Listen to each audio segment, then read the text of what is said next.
para procurar que Deus vai falar conosco. Amém? Podemos transmitir a palavra? Amém. Apocalipse, capítulo 3, versículo 7. Ao anjo da igreja de Filadélfia escreve: isso diz o que é santo, o que é verdadeiro, o que tem a chave de Davi, e o que abre e ninguém fecha, o fecha e ninguém abre. Conheça as tuas obras, diante de ti pus uma porta aberta, que ninguém pode fechar. Sei que tens pouca força, entretanto guardaste a minha palavra e não negaste o meu nome. Aos da sinagoga de Satanás, aos que dizem judeus e não são, mas mentem, farei que venha e adore prostrado aos teus pés, e saiba que eu te amo. Visto que guardaste a palavra da minha perseverança, também eu te guardarei da hora da tentação que há de vir sobre todo o mundo, para provar que habita sobre a terra. Venho sem demora, guarda o que tens, para que ninguém tome a tua coroa. Ao que vencer, eu farei coluna no templo do meu Deus, de onde jamais sairá. Escreverei sobre ele o nome do meu Deus, o nome da cidade de meu Deus, a nova Jerusalém, que desce do céu da parte do meu Deus, e também o meu novo nome. Quem tem ouvido a ouça o que o Espírito diz às igrejas? Pode sentar aí. Glória a Deus. Então é com você que o Espírito Santo de Deus está falando hoje. Porque foi ele que te trouxe aqui. Irmãos, muitas vezes o conhecimento sobre a igreja de Filadélfia, muitas vezes ela é conhecida por ela ser uma igreja fiel. Por quê? Porque todo mundo quer ser fiel. Mas nem todo mundo consegue, sim ou não? Na igreja da Filadélfia todo mundo era fiel? Não. Tinha aqueles que dizem assim, que era o quê? Trono de Satanás. Os falsos profetas, falsos judeus. Então quer dizer, mesmo na igreja, que Deus veio elogiar, são duas igrejas, Esmirna e Filadélfia, para você ver que essas duas igrejas foram as igrejas perseguidas na terra. Foi a igreja mais perseguida na terra, foi essas igrejas. De forma assim, como falo perseguido, não que as outras igrejas não foram perseguidas, amém? Tinha muitos mais perseguidas do que ela, mas quando fala perseguido, é que elas não eram obrigadas, em sua época, amém? Em seu período, de ser obrigado a adorar os deuses, amém? Os deuses que tinha sobre aquela cidade. Nós era livre para adorar quem nós queria. Mas a perseguição da igreja não era lá fora.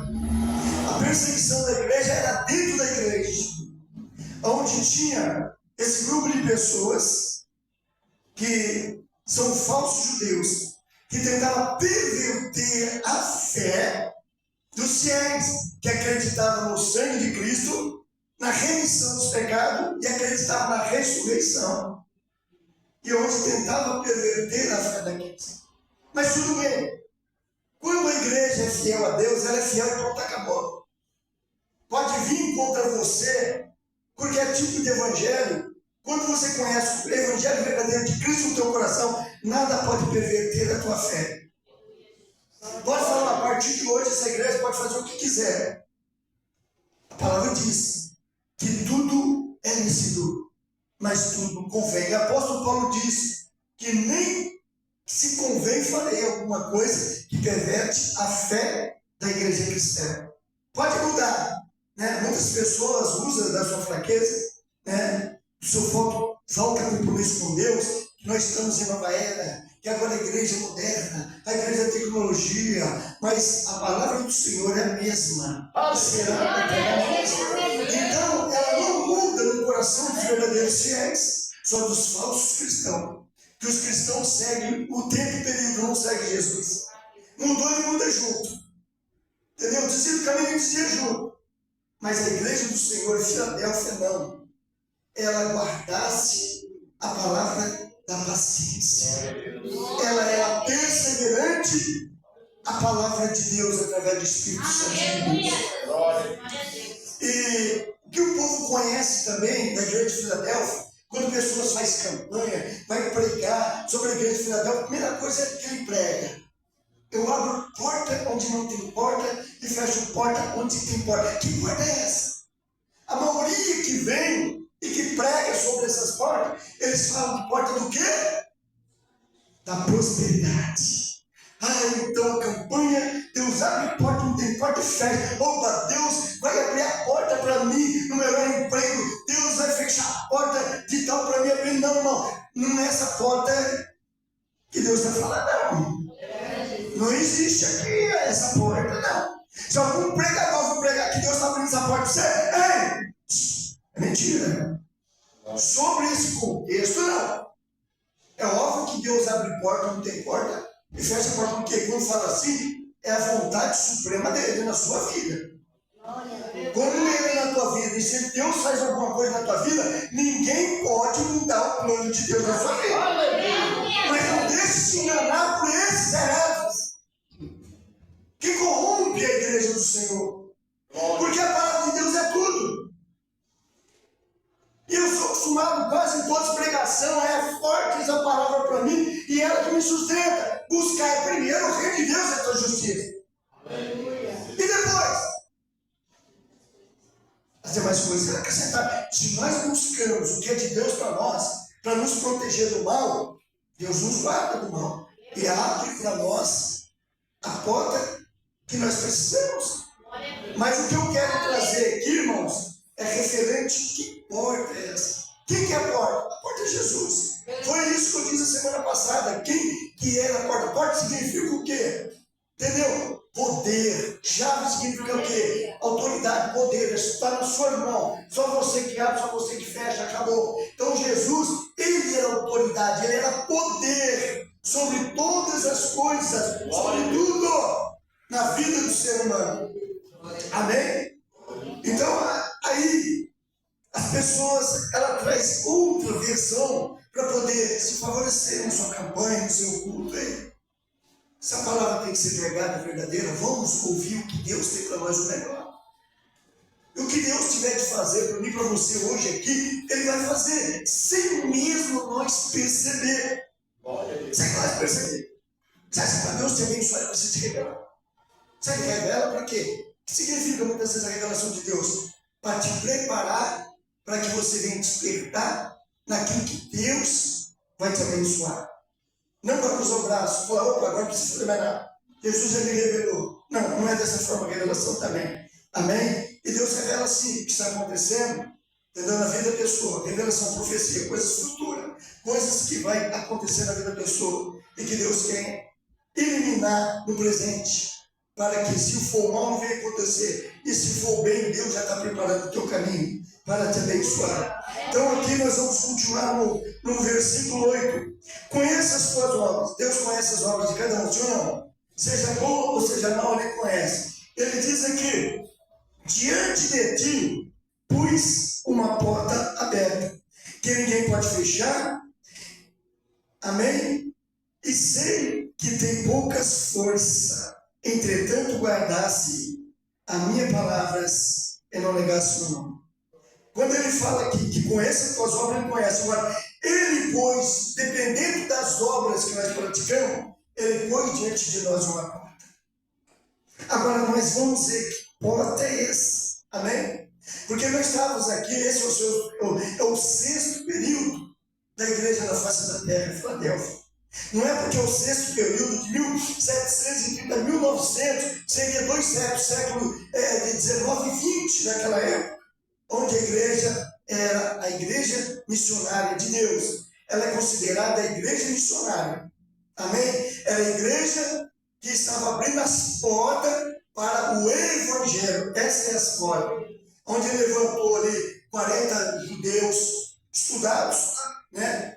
Dentro da palavra de Deus, e temos trazido esta bênção através de Lutero, esta Bíblia, para que nós podemos, através da palavra de Deus, essa porta ser aberta para a nossa vida. Amém? Glória a Deus. A porta do Evangelho, que ele fala, é a porta do Evangelho. Quer dizer, ele abriu para nós a porta para quem? Para os gentios. nós gentios.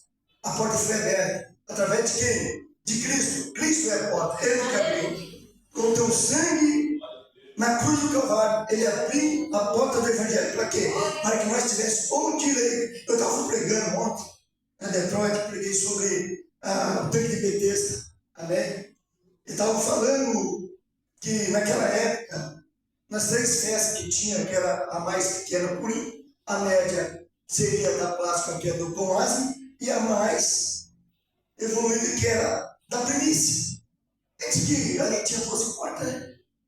Ali em Jerusalém, que entrava e tinha uma porta chamada Porta das Ovelhas, que era a porta pequenininha, você entendeu? Aonde as pessoas eram curadas por Jesus ali. E Jesus entrava por quê? Por aquela porta. Só que tem um porém, por que os aleijados, paralíticos entravam por aquela porta, não podiam entrar para as outras? Porque nas outras só poderiam entrar os fariseus, os saduceus, os magistrados, as pessoas eloquentes, as pessoas chamadas poderosas. Até Jesus deu daqueles membros que poderia entrar, mas paralítico, mudo, surdo, aleijado, leproso, mulher com fluxo de sangue, nada podia entrar porque era impuro, era sujo, não poderia entrar na terra. Então eles ficavam ali para receber a cura, porque eles desejavam também entrar. Hoje nós estamos aqui, leproso, pode ser canceroso, pode ser qualquer tipo de enfermidade, outras portas estão abertas para nós. Quer dizer, Jesus abriu essa porta para mim e para você. Hoje nós estamos entrando como fogo nessa porta, porque foi Jesus que abriu. Essa é a porta das ovelhas. Nós estamos ovelhas. Essa porta foi aberta para nós e ninguém não pode fechar. Tentaram fechar no tempo do clero, no tempo do papado, no tempo daquele pessoal que perseguia a igreja romana, todos eles, todos os reis que passaram por lá, tentaram queimar a Bíblia, matar os crentes, mas nunca fechou a porta da salvação. Ela está aberta até hoje. É isso que Deus quer que nós valorizemos, a porta que Ele abriu para nós, porque essa porta esteja aberta, irmão, é a porta da bênção da nossa vitória. Tudo o que nós queremos, nós conquistamos através dessa porta. Amém? Glória a Deus. Eu queria que você abrisse comigo no livro de Colossenses. Colossenses, capítulo 4. Glória a Deus, aleluia.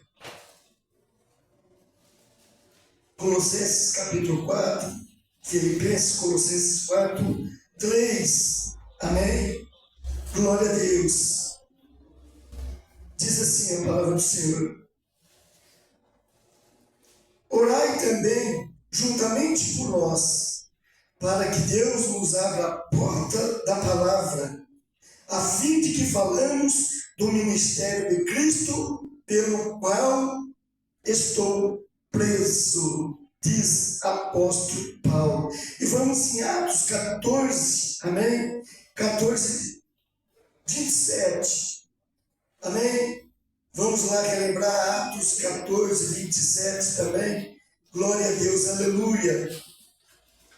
Diz a palavra do Senhor, Atos 14, 27. Glória a Deus. Diz assim: quando chegamos a reunir a igreja, relataram quão grandes coisas Deus fizera por eles e como abriram a porta da fé aos gentios. Quer dizer, essa porta foi aberta para nós. Ninguém pode fechar essa porta, nem luta, nem prova, nem tribulação, nem perseguição, nada pode fechar. Às vezes o inimigo está lutando contra a tua vida, contra o teu ministério, está lutando contra a tua família, mas não pode fechar estas portas, porque as portas quem abriu foi Jesus Cristo, para que nós, amém, vivesse.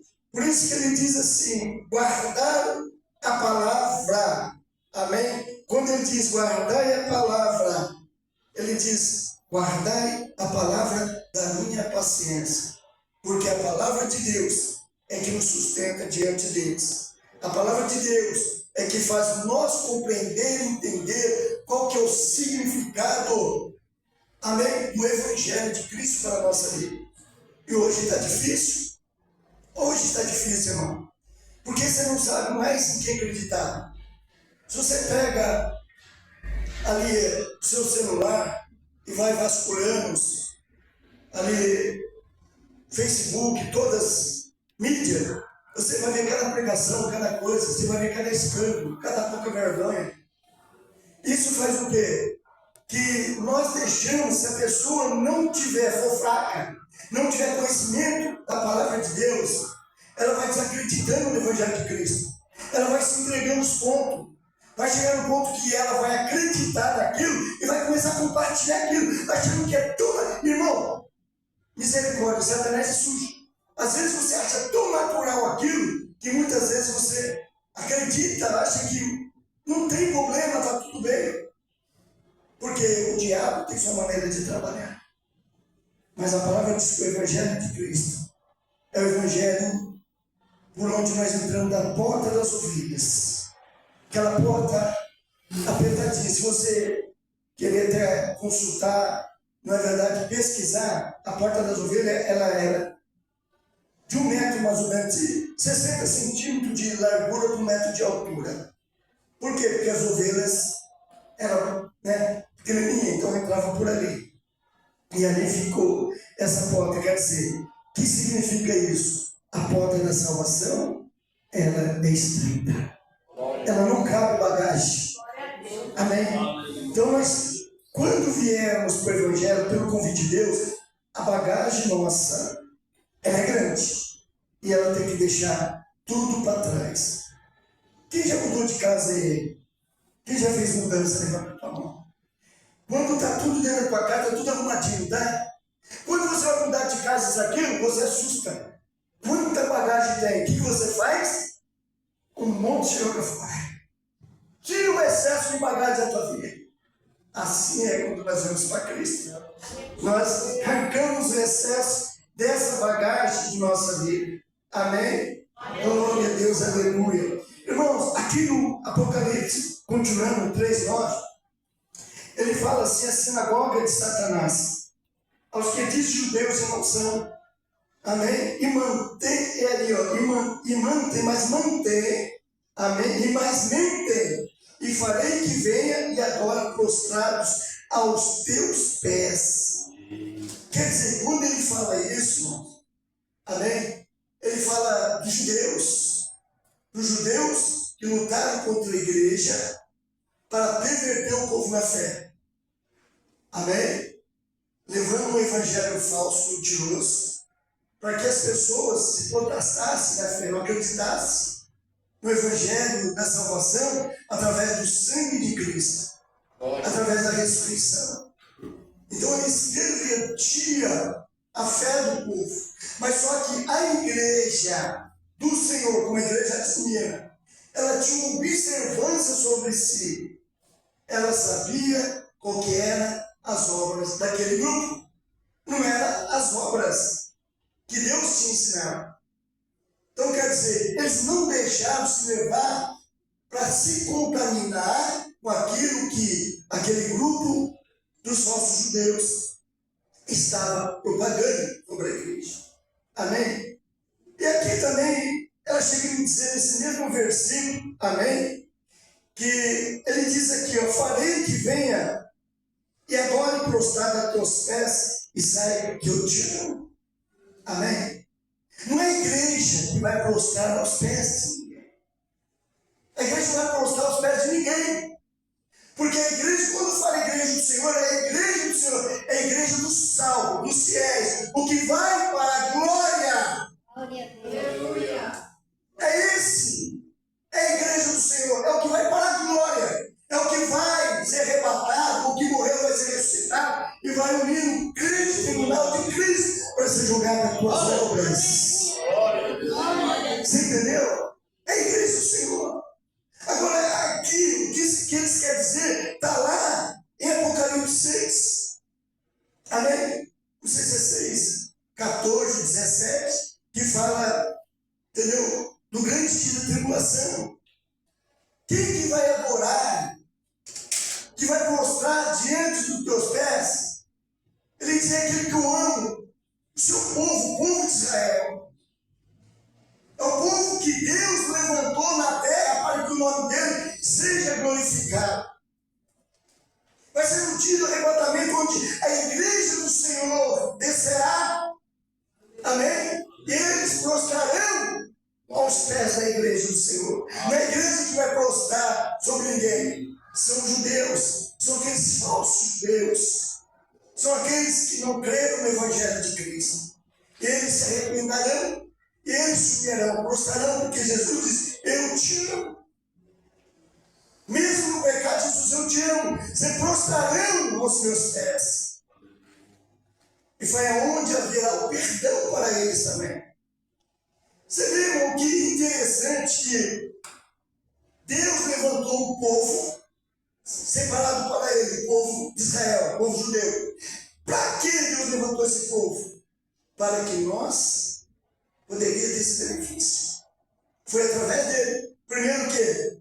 Foi através daquilo que eu falei para vocês de ele aplicar a palavra de Deus, para que nós tenhamos conhecimento sobre a palavra do Senhor. Amém? E depois, Deus levantou o povo de Israel para quê? Para revelar o poder de Deus sobre a terra. Para revelar a existência de Deus, o poderio de Deus sobre o teu povo. Então o povo de Israel foi levantado para quê? Para que o nome do Senhor fosse adorado. Para que o nome do Senhor e para que o poder de Deus.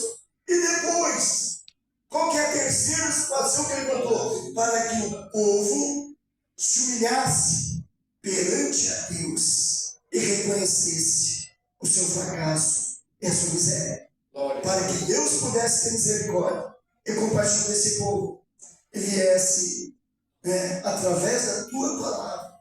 Irmão, nós vamos aqui uma referência sobre guardar a minha palavra, porque é muito importante essa referência, guardar a minha palavra. Agora, o que é guardar a palavra de Deus? Eu vou dar um exemplo aqui. Quem já leu revista, jornal? Eu creio que a maioria. Quando você lê a revista, o jornal, que você faz? É uma notícia, né? É algo que aconteceu. Você vai ler uma Veja, uma Oeste, ou seja, qual for, né? Seja o que for, um jornal. Para que serve isso aí? Para você ficar amparado pela notícia. Ficar a par da notícia. E a Bíblia? A Bíblia serve para quê? Muitos lêem a Bíblia para quê? Para ele ter alguma coisa sobre o que está acontecendo, o que aconteceu. Quer dizer, muitos leem a Bíblia para poder ter conhecimento da palavra de Deus, do que houve no passado, porque a Bíblia é um livro que ele resume tudo, ele conta a história, ele fala de tantas coisas, ele fala de milagres, fala de tudo, mas a maioria das pessoas lê a Bíblia como se lesse um jornal.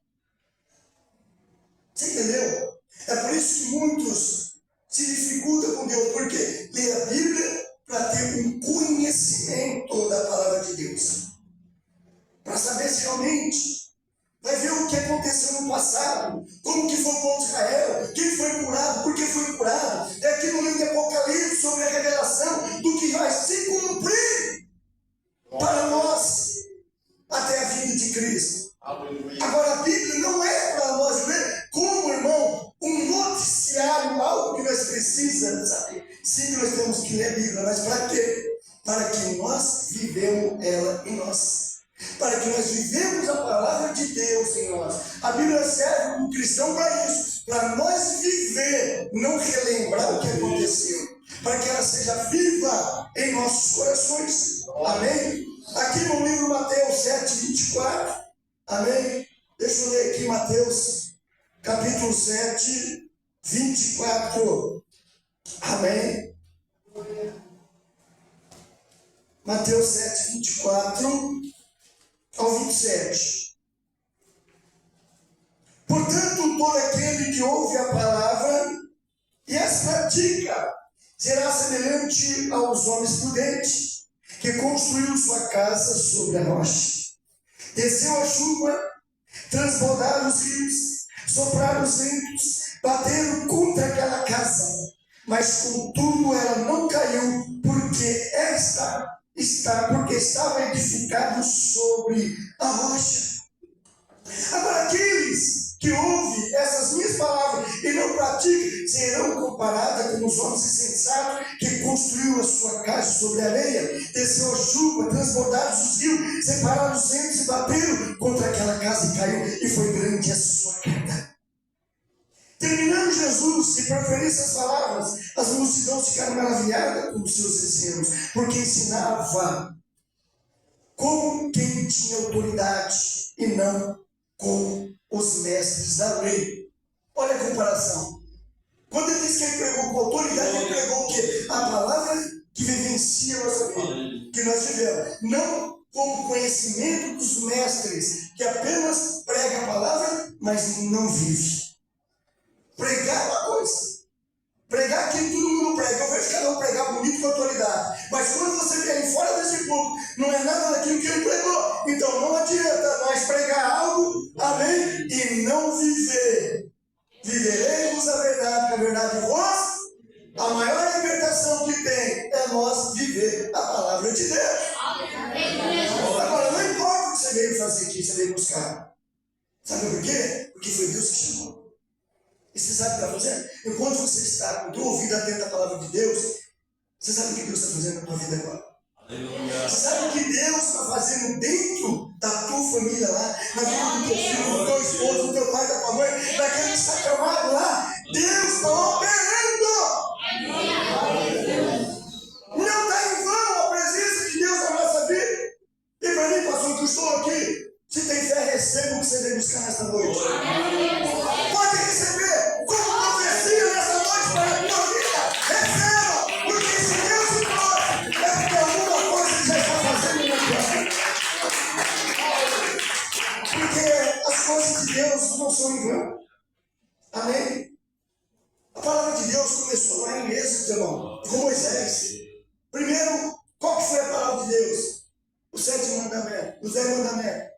Quando Moisés viu aquele povo fez aquele bezerro lá, o que ele fez? Ficou indignado. Ele pegou as placas e quebrou. Quer dizer, por que ele quebrou indignado? Porque se a palavra de Deus não serve para você, então para que eu vou te trazer a palavra de vocês? Para que trazer a palavra para alguém que ela não serve? Mas ele se arrependeu, Deus falou: Moisés, escreve de novo as mesmas mandamentos que leva para o meu povo. Por quê? Porque a minha palavra tem poder. A minha palavra vai livrar eles das consequências, vai livrar eles do que eles estão passando, porque eles estão sem direção, Moisés. Eles estão fazendo o que ele quer e vai pela cabeça. Foi para a cabeça de quem? Foi para a cabeça de alguém que não tinha compromisso com Deus, que só não estava contra a igreja. Natan, Abirão, não eram os dois? Eles não eram judeus, estavam lá, desde quando Moisés foi lá, ele criticava, jogava o povo contra Moisés. São aqueles que revertem a palavra de Deus. Foi fazer o que você não faz com ele desde que ele está lá. Mas agora você, Arão, você é o que comanda aqui agora. Abraão não está, então vai lá, libera para nós. Vamos adorar o bezerro de ouro. Mas a palavra de Deus, ela persiste continuamente em nossos corações, para que nós entendamos que a palavra, ela é tudo para nós. Só conseguimos mudar a nossa vida. Amém? Quando eu estava na macumba, na feitiçaria, na bruxaria, sabe o que eu fazia? Todo ano novo, eu colocava tudo de branco. Ia fazer uma homenagem a Manjá. E a coisa que vinha para mim, que o ano que vem ia ser melhor que esse. Depois passava um mês, 2, 3 meses, eu frustrava, ficava bravo, porque pior estava a situação. A Bíblia diz que cada dia o seu mal. E que será de nós? Nós será protegido por Deus. O que Deus, o mundo pode desabar. 1000 cairão ao teu lado, 10 mil à tua direita, mas tu não terás atingido. Que o mundo sabe, não, e agora o governo que está aí, as coisas aumentando, vamos torcer para o outro vice, irmão, venha quem quiser. Pode vir o pior que for, está no controle de Deus. Ninguém pode fazer nada além daquilo que Deus permitiu nessa terra, irmão. Nem Sérgio Soro, nem aqueles camaradas lá com mais, Bill Gates, nem seja quem for, mais poderosos. Amém? Sabe o que vai acontecer com esses poderosos aqui, irmão, nos últimos dias? Sabe para onde eles vão correr? Quando ele vê que o negócio, eles vão correr para os montes, para a caverna. Você sabe o que eles vão falar? Caia sobre nós, montes, para que nós sentimos a morte, para que nós não podemos contemplar aquele que vai vir, que é Jesus Cristo, porque nós vamos correr, eles vão pedir a morte. E nós vamos pedir o quê? Venha Jesus sem demora. Venha Jesus sem demora. Vai esperando o Senhor, Deus. Aleluia, para alegrar com o Senhor. Amém? Glória a Deus. Então é isso, irmão. A humilhação. Agora o Apocalipse 10 diz, amém? Sobre o sofrimento.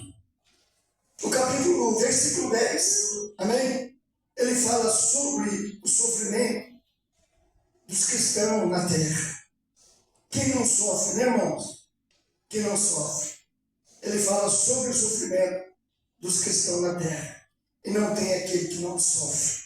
Aqui no 10 diz, visto que guardasse a palavra da perseverança, também te guardarei na hora da tribulação, que há de vir sobre todo o mundo para provar, amém, os habitantes sobre a terra. Quando fala aprovar, que vai passar provação dos habitantes sobre a terra, não é nós.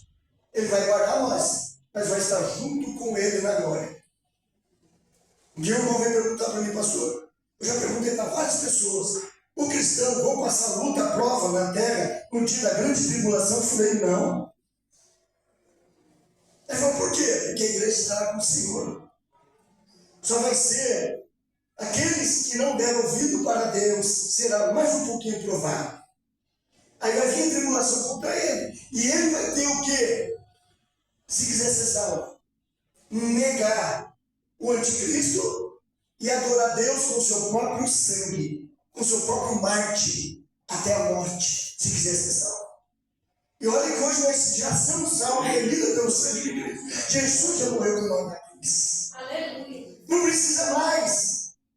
Agora já pensou as pessoas, irmão, que ficarem, pagar com seu próprio sangue, ser torturado, passar fome, miséria, Deus não vai prover nada para eles, não. Vai pensar que ai, Deus entra com providência. Cadê o Senhor, Jeová Jireh? Estou com fome, desempregado. É o diabo, eu estou aqui. Eu sou Jeová Jireh. Deixa eu pôr o sinal, meia-meia na tua testa, o Chico. Aí sim, nega o teu Jesus, me aceita. Aí você vai comer, beber e dormir. Você entendeu? Não vai ter salvação, não vai, quer dizer, não vai ter o Consolador. Vai ser tortura. Consolador já foi tirado. Para que serve essa Bíblia? Depois que a igreja ir embora. Serve para quê? Para mais nada, irmão. Porque não vai ter inspiração do Espírito Santo aqui. Essa igreja daqui vai ficar vazia. Até o pastor que vai pregar para você alguma coisa se ele ficou. Você vai esperar o que desse pastor? Pastor, me explica, me ajuda a ajudar. Eu também fiquei. Eu preguei a verdade e vivi a mentira. Eu concordei aí com o evangelho falso, com a heresia, para favorecer, para pegar status, para mostrar que eu sou. Irmão, tem uma coisa que eu queria dizer sobre os irmãos aqui. Jesus diz assim, que ele guarda na hora da tentação, né? Aqui é Apocalipse, o próprio Apocalipse, aqui 3:11, ele continua falando, entendeu? Agora, vem sem demora, guarda o que tem estado, que ninguém rouba todo mundo. O que é isso? Nós temos que guardar o que aprendemos, o Evangelho de Cristo. Nós temos que guardar a santidade, o Espírito Santo de Deus. Porque o diabo vem todo dia querer roubar a nossa coroa, irmão. Eu vou ter coroa, pastor? Todo mundo vai ter sua coroa. Por isso que nós vamos estar no tribunal de Cristo, no julgado. Amém? Aqueles que arrebatou, aqueles que vêm, vão se juntar. São 3 julgamentos no juízo no final. São 3 julgamentos. O primeiro vai ser sobre o tribunal de Cristo, os crentes que já estão salvos. Vai ser, entendeu? Julgado segundo a tua obra que ele fez na terra. E aí ele vai receber conforme a tua, todos vão receber a coroa. Mas cada coroa será ali notificada com pedras, entendeu? De brilhante, pelas obras que foi feita aqui. Oh, irmão, mas aquele irmão lá tem, olha, quase completou a coroa dele. Nossa, eu tenho chorado a mim, olha a coroa dele, irmão, cheio. Mas não, a minha coroa não tem nenhuma pedra, irmão. Irmão, foi pelas obras que foi feita. Depende da sua obra, a coroa, se vai caminhar, se não for. Isso faz diferença no céu, para o salvo? faz muita diferença. Até no céu tem a sua hierarquia. Sabia disso? Por quê? Ele está valorizando, honrando aqueles que honraram o teu evangelho aqui, que foram martirizados, perseguidos, pagou o preço, humilhados, desprezados, zombados, entendeu? Então, irmão, isso aí vai ser a resposta de Deus no último dia. Vai existir sim, vai ter diferença sim, porque todos saberão lá, mesmo na glória, participando da mesma Cristo, saberá qual que foi o esforço de cada um, ganhando as pessoas para o evangelho de Cristo. Amém? Agora, eu quero deixar aqui para terminar só uma observação, tá? Existe uma palavra dizendo caráter. Quem sabe o que é caráter, levanta a mão. Sabe, né? Tudo bem. Agora, quem sabe o que é carisma? Levanta a mão. Não sabe. O que é carisma? Ser carismático. Uma pessoa disposta. Amém? Ir lá e fazer para um, fazer para outro. Eu pego isso, pastor, das 3 serviços da tal Deus para mim, que existe uma carisma. Carisma, Deus, o dom de curar, de ajudar as pessoas. Essa básica, ele é carismático com a pessoa. Mas carismático significa o quê? Algo que você é obrigado a fazer. É determinado, porque você tem que fazer. Você tem que ser carismático com todo mundo, sim. Você tem que fazer o melhor para o teu próximo. Mas se a pessoa não tiver caráter, não adianta ser carismático. Porque o caráter da pessoa vai. Não adianta ser carismático, irmão, aqui, se eu não tiver caráter. Então o caráter, ele fala tudo sobre nossa vida. O que é o caráter? A índole, a boa conduta, o comportamento da pessoa. Se ela fala a verdade, se ela é honesta, se ela fala uma coisa na tua frente, nas costas ela fala outra. Nós temos que ser uma pessoa só. O nosso caráter tem que ser igual. O quê? O caráter de Cristo. O nosso caráter tem que ser igual ao caráter de Cristo. Não podemos, amém, afeiçoar outros caráteres fora daquele que é do caráter de Cristo. Ele diz que nós somos a sua imagem e a sua semelhança. Então, quando ele tem um chamado, nós somos cristãos, servos de Deus, nós temos que ter o caráter de Cristo. A igreja da Filadélfia, aquela que não foi repreendida, porque mesmo tendo pouca força, guardasse a palavra da tua paciência. E Deus está contente se você hoje representa a igreja da Filadélfia. O Espírito Santo de Deus continua falando